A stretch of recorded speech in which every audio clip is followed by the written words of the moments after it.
আমরা এমন একটি সন্ধিক্ষণে ঢাকা রাজপথে দাঁড়িয়েছি যে সময় আমাদের ঢাকার কথা ছিল হসপিটালে অথবা ঘরে শান্তিতে, কিন্তু রাষ্ট্রের উদাসীনতায় আমরা আবার রাজপথে নামতে বাধ্য হয়েছি। আমরা দেশবাসীর কাছে ক্ষমা প্রার্থনা করছি, আমাদের এই আন্দোলনের কারণে কিছুটা দুর্ভোগ সৃষ্টি হয়েছে, কিন্তু রাষ্ট্রের একটি বৃহত্তর কাজের জন্যই এই দুর্ভোগ সৃষ্টি হয়েছে। সেজন্য আমাদের কর্মসূচিতে যে দুর্ভোগ, সামান্য দুর্ভোগ সৃষ্টি হয়েছে সেটিকে আপনারা ক্ষমাসুন্দর দৃষ্টিতে দেখবেন। দ্বিতীয়ত, গতকালকে সাংবাদিক ভাইদের সাথে কিছুটা ভুল বুঝাবুঝির সৃষ্টি হয়েছে, সেটার জন্য আমরা দুঃখ প্রকাশ করছি। আমরা গতকাল সকাল 9টা থেকে আমাদের অবস্থান কর্মসূচি অব্যাহত রেখেছি। পুলিশের সর্বাত্মক সহযোগিতা আমরা পাইনি, তারপরে আমাদের অবস্থান কর্মসূচি শান্তিপূর্ণ ছিল। আমরা সরকারের কাছে পুরো 1 বছর ধরে বিভিন্ন প্রক্রিয়া আলোচনা করে এই সমস্যার সমাধান করতে চেয়েছি। আমাদের স্বীকৃতি, আমাদের পুনর্বাসন, দায়িত্ব গ্রহণ এবং বিচারের দায়বদ্ধতা প্রকাশের জন্য একটি লিখিত সনদ সরকারের কাছে চেয়ে আসছি দীর্ঘদিন ধরে, কিন্তু সরকার সেটি দিতে ব্যর্থ হয়েছে। সেজন্যই আমরা আবার আন্দোলনের পথ বেছে নিয়েছি। আমি সরকারের কাছে এখন আমাদের প্রস্তাবনাগুলো উপস্থাপন করব।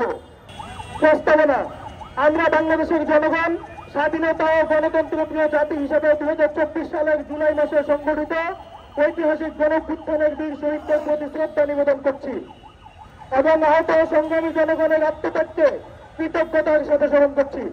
তাদের রক্ত, ত্যাগ ও সাহসিকতার বিনিময়ে নতুন করে উন্মোচিত হয়েছে স্বাধীনতা, গণতন্ত্র ও ন্যায়ের পথ। এই সনদ আমাদের অঙ্গীকার, যাতে শহীদদের রক্ত বৃথা না যায়, আহতদের স্বপ্ন পূর্ণতা পায় এবং বাংলাদেশ হয়ে ওঠে একটি ন্যায়ভিত্তিক, মানবিক ও গণতান্ত্রিক সমৃদ্ধ কল্যাণ রাষ্ট্র। ধারা 1, জুলাই শহীদ ও জুলাই যোদ্ধাদের স্বীকৃতি। 2024 সালের গণঅভ্যুত্থানে জীবন উৎসর্গকারী শহীদদের আমরা জুলাই শহীদ জাতীয় বীর হিসেবে ঘোষণা করছি। তাদের আত্মত্যাগে বাংলাদেশ পেয়েছে নতুন স্বাধীনতা। আহতদের আমরা জুলাই যোদ্ধা বীর হিসেবে স্বীকৃতি দিচ্ছি। তাদের সাহস ও রক্তের বিনিময়ে আমরা পেয়েছি গণতন্ত্র, মুক্ত কণ্ঠ ও ন্যায়ের প্রতিশ্রুতি। ও আহতদের আজীবন সম্মান, চিকিৎসা, শিক্ষা ও কল্যাণের পূর্ণ নিশ্চয়তা প্রদান করা হবে। শহীদ পরিবার ও আহতদের প্রতি দায়িত্ব গ্রহণ করা হবে রাষ্ট্রের অবিচ্ছেদ্য কর্তব্য।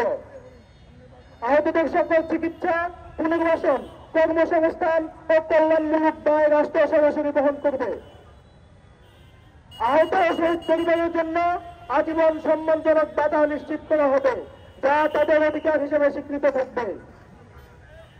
তাদের প্রতি কোনো অবহেলা, বৈষম্য, অধিকার হরণ ঘটলে তা হবে রাষ্ট্রদ্রোহী অথবা বিশেষ অপরাধের শামিল। এর বিরুদ্ধে রাষ্ট্র কঠোর ব্যবস্থা গ্রহণ করবে। শহীদ পরিবার ও আহতদের জন্য আইনি সুরক্ষা ও সহায়তা কেন্দ্র গঠন করা হবে। ধারা 3, ন্যায় বিচার ও দায়বদ্ধতা। শহীদ ও আহতদের উপর সংগঠিত দমন পূরণের জন্য দায়ীদের বিরুদ্ধে আন্তর্জাতিক মানদণ্ডে বিচার কার্য সম্পূর্ণ করা হবে। একটি স্বাধীন, সুস্থ ন্যায় কমিশন গঠন করা হবে, যেখানে ভুক্তভোগীরা তাদের অভিজ্ঞতা ও সাক্ষ্য পেশ করতে পারবেন। এই 3টা ধারাকে জুলাই সনদে অন্তর্ভুক্ত করে অন্যান্য রাজনৈতিক দল এবং রাষ্ট্র সম্মিলিতভাবে ঐক্যমতের ভিত্তিতে এই সনদ পুরোপুরিভাবে বাস্তবায়ন করবে। তবে জুলাই সনদের পূর্বে জুলাই ঘোষণাপত্র দিতে হবে এবং জুলাই ঘোষণাপত্র জুলাই সনদকে স্থায়ী বিধানে অন্তর্ভুক্ত করতে হবে। এমন একটি সমৃদ্ধ সংবিধান প্রণয়ন করতে হবে যাতে বাংলাদেশে ভবিষ্যতে কেউ আর প্রতিবাদ বা আগ্রাসী হয়ে উঠতে না পারে। এই সংবিধানের আওতায় যেন বাংলাদেশ হয়ে উঠে একটি উন্নত ও সমৃদ্ধ বাংলাদেশ, যে বাংলাদেশের স্বপ্ন নিয়ে আমাদের ভাইয়েরা জীবন দিয়েছে। আমরা বন্ধুত্ব বরণ করেছি, হাত পা চোখ হারিয়েছি। সুতরাং সরকারকে আহ্বান করব, অতি দ্রুত সময়ের মধ্যে জুলাই ঘোষণাপত্র এবং জুলাই সনদ জারি করুন। আমাদেরকে রাস্তায় রাখবেন না। রাষ্ট্রের জন্য এটা সবচেয়ে বড় লজ্জাজনক ব্যাপার যে 1 বছর পরেও জুলাইয়ের অন্যতম বিরোধী রাস্তায় দাঁড়িয়ে আছে।